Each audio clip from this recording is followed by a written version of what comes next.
జన సాంద్రత ఎక్కువగా ఉన్న ఖండం Europe. Europe continent is the highest population density continent. Highest population density continent in the world. Europe continent is the highest population density continent in the world, and also maximum developed countries are located. Maximum developed countries are located. మరియు ఎక్కువ అభివృద్ధి చెందిన దేశాలు ఈ ఖండంలో ఉన్నవి. మరియు ఎక్కువ అభివృద్ధి చెందిన దేశాలు ఈ ఖండంలో ఉన్నవి.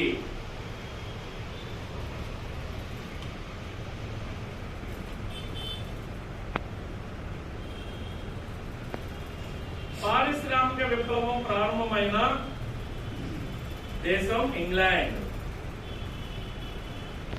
Industrial revolution was started. Industrial revolution was started in this continent and in the country England. ఈ ఖండంలో పారిశ్రామిక విప్లవం ప్రారంభమైంది ఇంగ్లాండ్ దేశంలో. ఇంగ్లాండ్ దేశంలో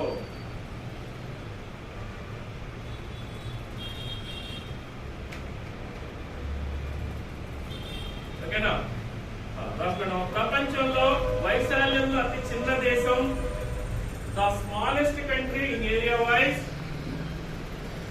ప్రపంచంలో వైశాల్యంలో చిన్న దేశం, the smallest country in area wise, జనాభా తక్కువ ఉన్న దేశం, లీస్ట్ పాపులేటెడ్ కంట్రీ. జనాభా తక్కువ ఉన్న దేశం, లీస్ట్ పాపులేటెడ్ కంట్రీ,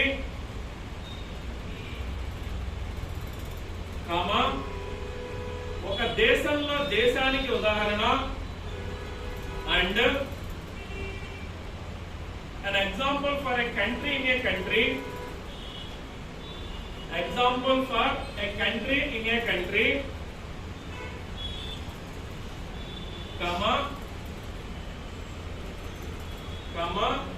ఒక నగరంలో దేశానికి ఉదాహరణ, ఒక నగరంలో దేశానికి ఉదాహరణ, a country in a city. Example for country in a city. Example for country in a city, only male populated country in the world. ప్రపంచంలో పురుషులు మాత్రమే కలిగిన ఏకైక దేశం. ప్రపంచంలో పురుషులు మాత్రమే కలిగిన ఏకైక దేశం. అన్నిటికీ ఆన్సర్ ఏంటంటే ఐదాంటికి answer Vatican city.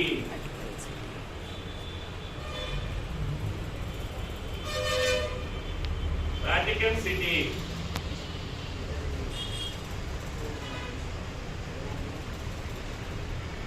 Okay, Vatican city. తర్వాత డాన్యూబ్ రివర్. డాన్యూబ్ రాసాను, Danube, DANUBE. Danube river is flowing through 8 countries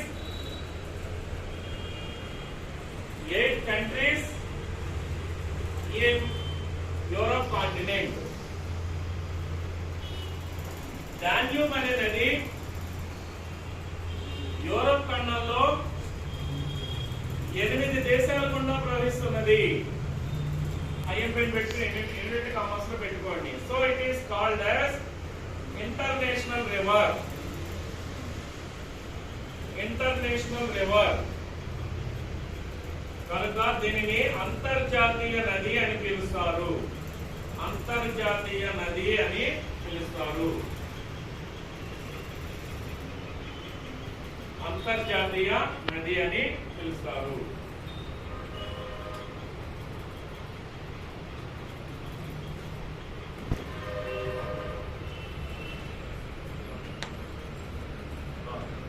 అది రాసుకోవడం ఒకసారి ఇంపార్టెంట్ అయ్యే పేరు పెట్టుకోండి. భారతదేశానికి వచ్చిన మొట్టమొదటి యూరోపియన్లు, the first Europeans enter into India, the first Europeans enter into India were Portuguese.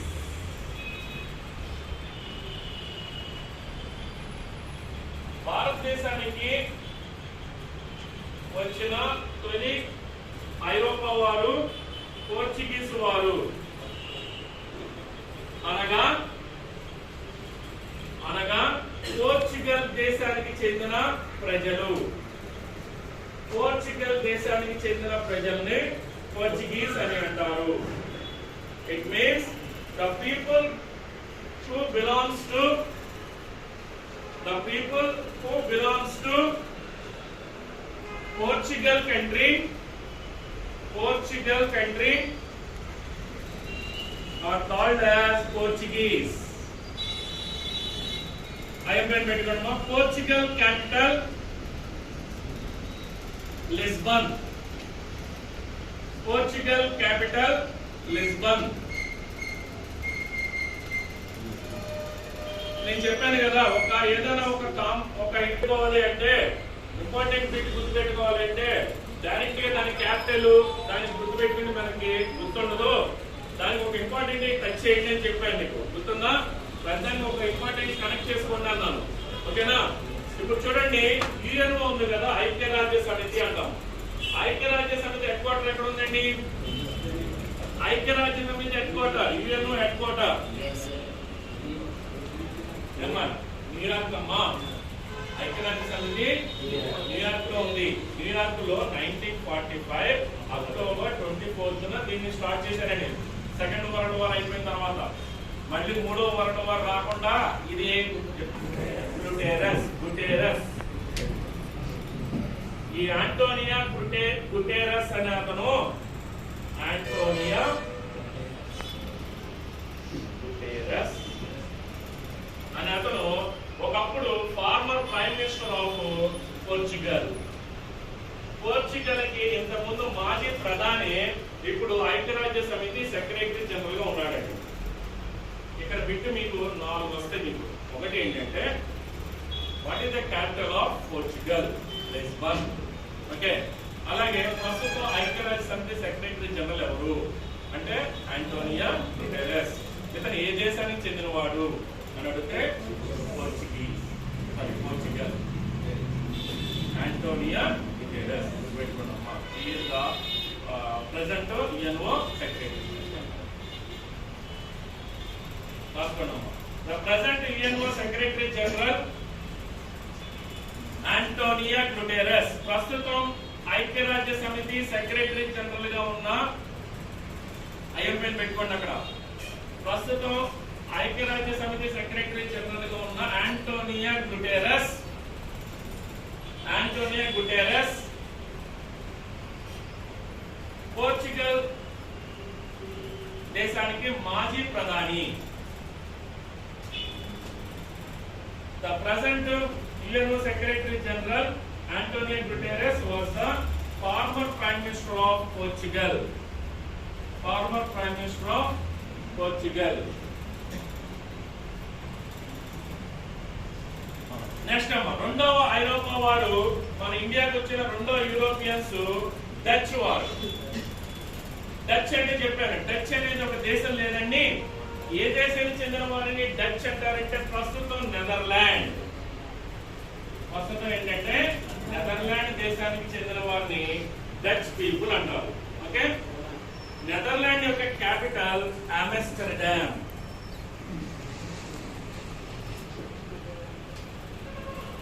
Amsterdam. మరి ఇది కూడా చెప్తున్నాను, ఇది కూడా ఎలా గుర్తుపెట్టుకోవాలి?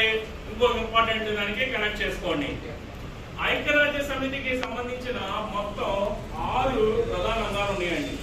అంటే మెయిన్ ఆర్గాన్స్ 6 ఉన్నాయి. ఒకసారి గుర్తుపెట్టి, దీని గురించి నేను తర్వాత చెప్తాను, దీని గురించి డీటెయిల్స్ చెప్తాను యుఎన్ గురించి. అయితే ఈ 6 ప్రధాన అంగాలు అనేవి, ఒకటి చూడండి, ఒకటి ఏంటంటే జనరల్ అసెంబ్లీ అంటారు, సాధారణ సభ అంటారు.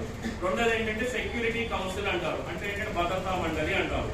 మూడవది సామాజిక ఆర్థిక మండలి అంటారు, సోషల్ ఎకనామిక్ కౌన్సిల్ అంటారు. నాలుగవది ధర్మకర్తృత్వ మండలి అంటారు, ట్రస్టీషిప్ కౌన్సిల్ అంటారు. అదేంటండి. ఐదవది సెక్రటేరియట్ అంటారు, సచివాలయం అంటారు. ఆరోది ఇంటర్నేషనల్ కోర్ట్ ఆఫ్ జస్టిస్ అంటారు. ఏమని చెప్పానమ్మా అప్పుడు, అంతర్జాతీయ న్యాయస్థానం అనేది కూడా ఆరోది ఉంది. ఏంటండి, ఐక్యరాజ్య సమితికి 6 అంగాలు. ఒకటి ఏంటంటే జనరల్ అసెంబ్లీ, తెలుగులో సాధారణ సభ. రెండోది సెక్యూరిటీ కౌన్సిల్, భద్రతా మండలి. మూడోది సామాజిక ఆర్థిక మండలి, సోషల్ ఎకనామిక్ కౌన్సిల్. నాలుగోది ధర్మకర్తృత్వ మండలి అంటే ట్రస్టీషిప్ కౌన్సిల్. ఐదోది ఏంటి అంటే సచివాలయం, సెక్రటేరియట్. ఈ 5 ఉన్నాయిగా. ఈ 5 head quarter, UNO head quarter ఏదండి, న్యూయార్క్ హెడ్ క్వార్టర్. ఆరోది ఉంది సరే, అంతర్జాతీయ న్యాయస్థానం, దాని హెడ్ క్వార్టర్ ఎక్కడ అని అడుగుతాడు. అది సపరేట్ చేసి పెట్టారు. ఎక్కడ ఉంది అది అంటే కనుక ఈ నెదర్లాండ్స్ లోని ది హేగ్ అనే నగరంలో ఉంది. చాలా సార్లు నెంబర్ ఆఫ్ టైమ్స్ రిపీట్ చేసి పెట్టండి. ఇది అంతర్జాతీయ న్యాయస్థానం ప్రధాన కార్యాలయం ఎక్కడ ఉంది అని అడుగుతారు. Head quarter of international court the Hague అనే పట్టణంలో ఉందండి. The Hague. ది హేగ్ అనే పట్టణం, it is not a capital of Netherland. Capital of Netherland ఏది, ఆమ్స్టర్డామ్. అక్కడ లేకుండా ఎక్కడుంది, ది హేగ్ అనే పట్టణంలో ఉంది. అర్థమవుతుందమ్మా. ఈ ఇంటర్నేషనల్ కోర్టుకి మనకి ఏంటి సంబంధం, ఇంటర్నేషనల్ కోర్టు ఎందుకు చేసుకోవాలి నేను అని మీరు అని అడిగితే, రీసెంట్ గా మనకి ఒక ఇష్యూ మీద ప్రపంచవ్యాప్తంగా బాగా గొడవ అయిపోతుంది. మీకు తెలుసు అందరికి, ఉక్రెయిన్ రష్యా. రష్యా ఏమో ఉక్రెయిన్ మీద ఏకపక్షంగా నిలబడుతుంది. ఉక్రెయిన్ ఏమో చిన్న దేశం అది. దాని మీద ప్రపంచంలో అన్ని దేశాలు కూడా ఎవరికాళ్ళు కాంపిటీషన్ నోరు మీద కూర్చున్నారు. ఏమవుతుందంటే రష్యా పెద్ద దేశం కాబట్టి దాన్ని సపోర్ట్ చేయాలా, అపోజ్ చేయాలా, అన్ని కూడా ప్రపంచ యుద్ధం ఉంచేద్దామని చెప్పి ఎవరికాళ్ళు కాము కూర్చున్నారు. అప్పుడు ఈ యొక్క ఎవరైతే ఉన్నారో మన ఉక్రెయిన్ ఇప్పుడు ఎక్కడికి వెళ్ళిందంటే ఇంటర్నేషనల్ కోర్టుకి వెళ్ళింది. ఇంటర్నేషనల్ కోర్టుకి వెళ్ళింది. ఇంటర్నేషనల్ కోర్టు ఆపమంది, యాక్చువల్గా రష్యాని దాడిని ఆపమంది. అన్నమాట ఎట్లా ఆయన, నేను ఎట్లా అంటున్నాడు, నేను వారానికి అంటున్నాడు. అలా అటాక్ చేస్తుంది. ఎందుకంటే మళ్ళీ ఏ మాత్రం ఏదైనా అటు ఇటు బ్యాలెన్స్ అయినా సరే థర్డ్ వరల్డ్ వార్ వచ్చేస్తుంది. అది భయం. మన దేశం కూడా చూడండి, మన దేశంలో ఏదైనా ఒక చిన్న చిన్న ఇష్యూస్ వచ్చినాయి అనుకోండి, రాష్ట్రాలు ప్రాబ్లమ్స్ వస్తే కనుక ఎక్కడికి వెళ్తాం, హైకోర్టుకి వెళ్తాం. జిల్లా కోర్టు, హైకోర్టుకి వెళ్తాం. రాష్ట్రాలు కొట్టుకుంటున్నాయి, లేదా కేంద్రంలో రాష్ట్రాలు కొట్టేసుకుంటున్నాయి, ఎక్కడికి వెళ్తాం, సుప్రీంకోర్టుకి వెళ్తాం. ఇక దేశాలకు ప్రాబ్లం అవుతుంది. మనకి పాకిస్తాన్ వాడికి ప్రాబ్లం అయింది. మరి ఎవరు తీరుతారు, మనది సుప్రీమే, ఆడిది సుప్రీమే. అప్పుడు ఎక్కడికి వెళ్ళాలి మనం, ఇంటర్నేషనల్ కోర్టుకి వెళ్ళాలి. ఇంటర్నేషనల్ కోర్టుకి వెళ్ళాలి, అప్పుడు తీర్పు ఇస్తుంది అనమాట. అదే మనం గుర్తుపెట్టుకోవాలి. ఇంటర్నేషనల్ కోర్ట్ ఆఫ్ జస్టిస్ లో మొత్తం ఎంతమంది న్యాయమూర్తులు ఉంటారు అని అడిగితే 15 మంది ఉంటారండి. అదే ఎంతమంది, 15 మెంబర్స్ ఉంటారు. ఓకేనా. దాంట్లో మనకి ఒక్కొక్క న్యాయమూర్తి యొక్క పదవీ కాలం 9 years ఉంటుంది. 9 సంవత్సరాలు ఒక్కొక్క జడ్జి యొక్క పదవీ కాలం 9 years ఉంటుంది. ఓకేనా. అదే దీని హెడ్ క్వార్టర్ ఎక్కడ ఉందమ్మా, ఇప్పుడు ది హేగ్ అనే పట్టణంలో ఉంది. ది హేగ్ అనేది ఏ దేశంలో ఉందమ్మా, నెదర్లాండ్ ఉంది. నెదర్లాండ్ యొక్క క్యాపిటల్ ఏంటండి, ఆమ్స్టర్డామ్. ఓకేనా. నెదర్లాండ్ యొక్క ఓల్డ్ నేమ్ ఏంటి అని అడుగుతాడు. అప్పట్లో మనకి హాలండ్ అనేవాడు. దాన్ని ఏమంటారంటే హాలండ్ అన్నారు. ఇది గుర్తుపెట్టుకోవాలి మనం. ఒకసారి ఇది తెలియక ఒక రాజకీయ నాయకుడు, ఒక మినిస్టర్ అయినా, ఒక మినిస్టర్ ఏం చేశాడంటే రాజ్యసభలో, అంటే ఈ దేశాల నుంచి అప్పులు తెచ్చుకుంటూ ఉంటాం కదా, ఈ అప్పులు తెచ్చుకుంటున్న విషయంలో వాళ్ళు ఏదో రాసిచ్చేస్తారు. మినిస్టర్కి ఏం తెలియదు, ఆ పక్కన కింద ఉన్న రాస్తారనమాట. ఆ రాసిన ఏంటి కూడా వీళ్ళు వెళ్ళి మొత్తం కూడా ఆ స్క్రిప్ట్ అంతా చదివేస్తాడు వెళ్ళి. సరే ఇలాగ లోక్సభలో, రాజ్యసభలో ఏమైంది ఏంటంటే, ఇలాగ మన దేశం, మన కేంద్ర ప్రభుత్వం ఈ వివిధ దేశాల దగ్గర నుంచి ఇన్ని కోట్లు అప్పు తెచ్చుకుంది, ఇలా ప్రపంచ బ్యాంక్ దగ్గర నుంచి ఇన్ని, నెదర్లాండ్ నుంచి ఒక 500 కోట్లు, హాలండ్ నుంచి ఇంకొక 500 కోట్లు అని చెప్పి చదువుకుంటూ వెళ్ళిపోయాడు. తర్వాత వెంటనే పేపర్లో వచ్చేసింది, నెదర్లాండ్కి హాలండ్కి తేడా తెలియని మంత్రి. అండ్ అంతే కదా. ఇదేంటి, నెదర్లాండ్ పేరు మీద కొన్ని కోట్లు, హాలండ్ అనే పేరు మీద ఇంకో కొన్ని కోట్లు. ఇదేంటండి ఇది, నెదర్లాండ్ హాలండ్ ఒకటే కదా. అక్కడ తీసుకోవట్ల అక్కడ ఏదో మ్యాజిక్ జరిగిందని అంటే అది తినేసాడని చెప్పి అక్కడ డైరెక్ట్ గానే తెలుస్తుంది అక్కడ. ఓకే, అందుకని చెప్పి ఇవన్నీ కూడా కొంచెం జాగ్రత్త గుర్తుపెట్టుకోవాలి. ఓల్డ్ నేమ్స్ ఉంటాయి కొన్ని దేశాలకి. ఆ దేశాలు హాలండ్ అంటే ఇప్పుడు ప్రజెంట్ ఏమని చూస్తున్నామండి, నెదర్లాండ్ అండి. నెదర్లాండ్ క్యాపిటల్ ఏంటమ్మా, ఓకేనా. ఆ తర్వాత మూడవది, భారతదేశానికి వచ్చిన యూరోపియన్స్ లో ఫస్ట్ పోర్చుగల్ వారు వచ్చారు, తర్వాత డచ్ అంటే నెదర్లాండ్ వాళ్ళు వచ్చారు, హాలండ్ వాళ్ళు వచ్చారు, మూడో వాళ్ళు బ్రిటిష్ ఇంగ్లీష్ వాళ్ళు అంటే ఆంగ్లేయులు వచ్చారు. బ్రిటిషర్స్ అంటారు. బ్రిటిషర్స్ అంటే ఆంగ్లేయులు అంటే ఆంగ్లేయ దేశం ఏది లేదు కదా అక్కడ. ఆంగ్లేయ దేశం అంటే the people who belongs to అంటే ఇంగ్లాండ్ దేశానికి చెందిన ప్రజల్ని బ్రిటిష్ వాళ్ళు అని చెప్పి అంటారు. The people belongs to England. ఇందాక రాశారమ్మా, రాశారా? ఇంటర్నేషనల్ రాసుకోండి.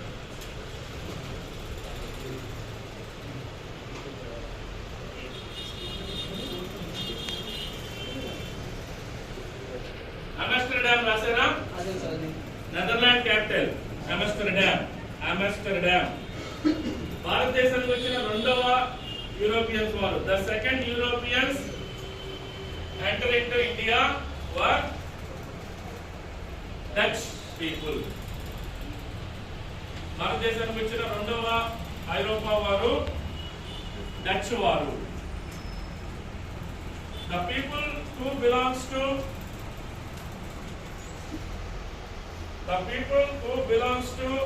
Netherlands country, the people who belongs to Netherlands country are called as Dutch people. Netherland దేశానికి చెందిన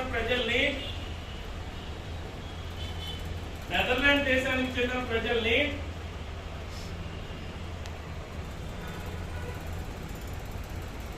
డచ్ దేశస్థులు అంటారు.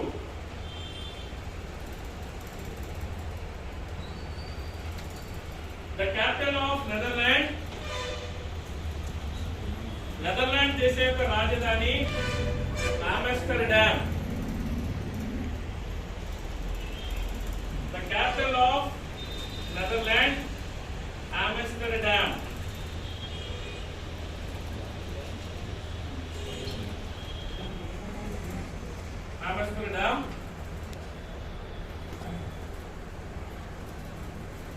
The Hague is the one of the city in Netherlands. The Hague అనేది ఒక నగరం, Netherland లోని ఒక నగరం. The Hague అనేది నెదర్లాండ్ లోని ఒక నగరం. అయ్యో పెన్ పెట్టుకోండి. The headquarter of International Court, అంతర్జాతీయ న్యాయస్థానం ప్రధాన కార్యాలయం ద హేగ్ అనే నగరంలో ఉంది. International court of justice is headquarter located at The Hague. అంతర్జాతీయ న్యాయస్థానం ప్రధాన కార్యాలయం నెదర్లాండ్ లో ఉన్న ది హేగ్ అనే నగరంలో ఉంది.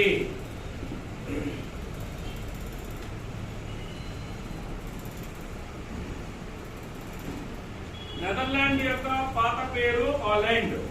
The old name of Netherland is Holland. Netherland యొక్క పాత పేరు హాలండ్.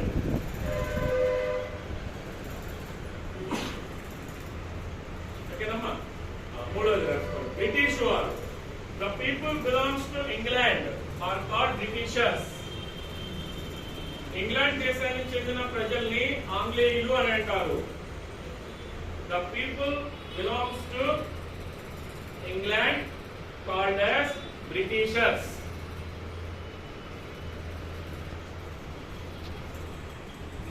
ఇంగ్లాండ్ దేశానికి చెందిన ప్రజల్ని బ్రిటిష్ వారు లేదా ఆంగ్లేయులు అని అంటారు.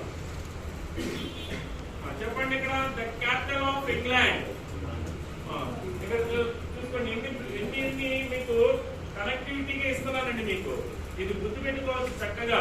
మీరు అసలు మర్చిపోకూడదు. అర్థమవుతుందా? ఇవన్నీ ఒకదానికి కనెక్టివిటీకి ఇస్తున్నాం మీకు. ఇప్పుడు what is the capital of England అంటే ఏంటండి? లండన్. వైశాల్యంలో అతి పెద్ద నగరం ఏది? ద బిగ్గెస్ట్, వరల్డ్ లోనే the biggest city in area wide ఏదైనా అడిగితే కనుక లండన్ సిటీ. ఓకే, లండన్ అనే నగరం